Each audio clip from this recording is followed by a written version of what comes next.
Assalamualaikum warahmatullahi wabarakatuh.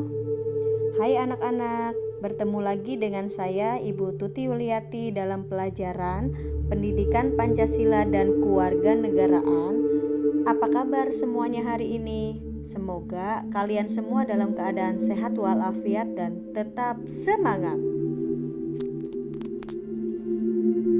Hari ini kita akan belajar tentang fungsi Undang-Undang Dasar tahun 1945. Baiklah, sebelum kita mulai pembelajaran, marilah kita membaca basmalah. Bismillahirrohmanirrohim. Masih ingatkah kalian hasil sidang PPKI pada tanggal 18 Agustus tahun 1945? Sebagaimana yang telah kita pelajari, PPKI melaksanakan sidang pada tanggal 18 Agustus tahun 1945 ini menghasilkan keputusan yang pertama menetapkan Undang-Undang Dasar tahun 1945. Yang kedua, memilih presiden dan wakil presiden yaitu Insinyur Soekarno dan Muhammad Hatta. Dan yang ketiga, membentuk Komite Nasional Indonesia Pusat.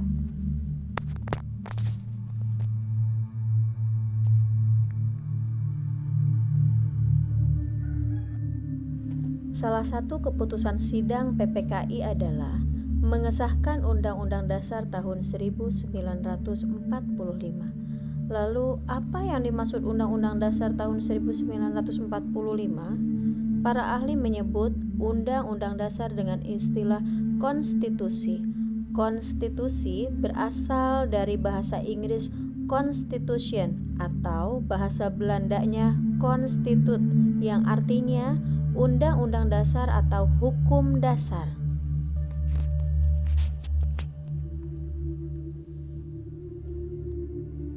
Konstitusi terbagi menjadi dua, yaitu konstitusi tertulis dan konstitusi tidak tertulis. Konstitusi tertulis adalah aturan-aturan pokok dasar negara, bangunan negara, dan tata negara yang mengatur peri kehidupan satu bangsa di dalam persekutuan hukum negara.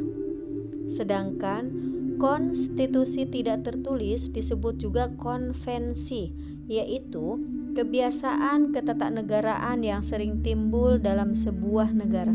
Contohnya, dalam ketatanegaraan Indonesia antara lain pengambilan keputusan di MPR berdasarkan musyawarah untuk mufakat, pidato presiden setiap tanggal 16 Agustus tahun 1945 di depan sidang paripurna DPR.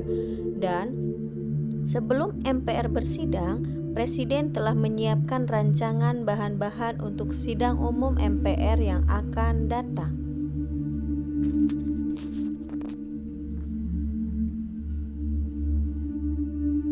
Undang-Undang Dasar Negara Republik Indonesia tahun 1945 atau disingkat Undang-Undang Dasar 1945 adalah hukum dasar tertulis dan juga konstitusi pemerintahan negara Republik Indonesia saat ini. Sedangkan sifatnya mempunyai kedudukan dan derajat yang lebih tinggi dari peraturan perundang-undangan yang lain, serta hanya dapat diubah dengan cara khusus dan istimewa. Fungsi Undang-Undang Dasar tahun 1945 sebagai alat kontrol mengontrol apakah norma hukum yang lebih rendah sesuai atau tidak dengan norma hukum yang lebih tinggi, dan pada akhirnya apakah norma-norma hukum tersebut bertentangan atau tidak dengan ketentuan Undang-Undang Dasar.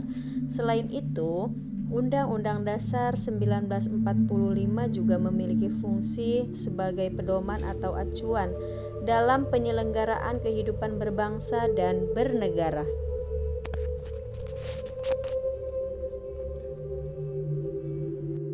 Fungsi Undang-Undang Dasar tahun 1945 di atas telah dibahas tentang apa yang dimaksud dengan Undang-Undang Dasar 1945. Dari pengertian tersebut, dapatlah dijabarkan bahwa Undang-Undang Dasar 1945 1945 mengikat pemerintah, lembaga-lembaga negara, lembaga masyarakat, dan juga mengikat setiap warga negara Indonesia dimanapun mereka berada, dan juga mengikat setiap penduduk yang berada di wilayah negara Republik Indonesia.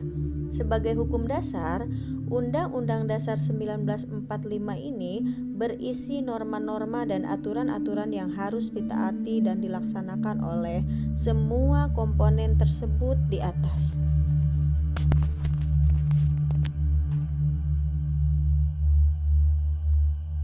Undang-undang dasar bukanlah hukum biasa, melainkan hukum dasar, yaitu hukum dasar yang tertulis. Dengan demikian, setiap produk hukum seperti undang-undang, peraturan pemerintah, peraturan presiden, bahkan setiap tindakan atau kebijakan pemerintah haruslah berlandaskan dan bersumber pada peraturan yang lebih tinggi, yang pada akhirnya kesemuanya peraturan perundang-undangan tersebut harus dapat dipertanggungjawabkan sesuai dengan ketentuan Undang-Undang Dasar 1945, dan muaranya adalah Pancasila sebagai sumber dari segala sumber hukum negara. Dalam kedudukan yang demikian itu, Undang-Undang Dasar 1945 dijamin dalam kerangka tata urutan perundangan atau hierarki peraturan perundangan di Indonesia menempati kedudukan yang tertinggi.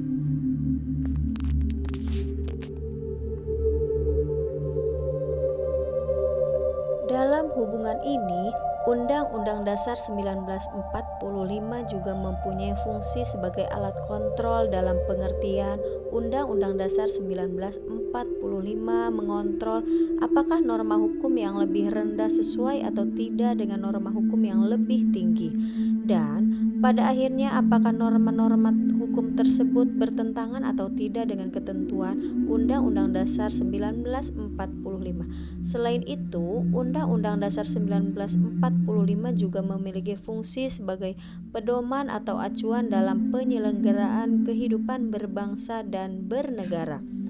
Dalam Undang-Undang Dasar 1945 juga terkandung materi pengaturan sistem pemerintahan, termasuk pengaturan tentang kedudukan, tugas, wewenang, dan hubungan antara lembaga-lembaga negara, hubungan negara dengan warga negara baik di bidang politik, ekonomi, sosial, dan budaya maupun hankam.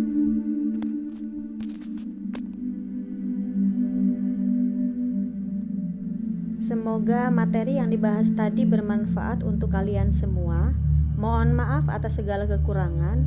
Mari kita tutup dengan membaca kafaratul majlis. Subhanakallahumma wa bihamdika asyhadu alla ilaha illa anta astaghfiruka wa atubu ilaik. Wassalamualaikum warahmatullahi wabarakatuh.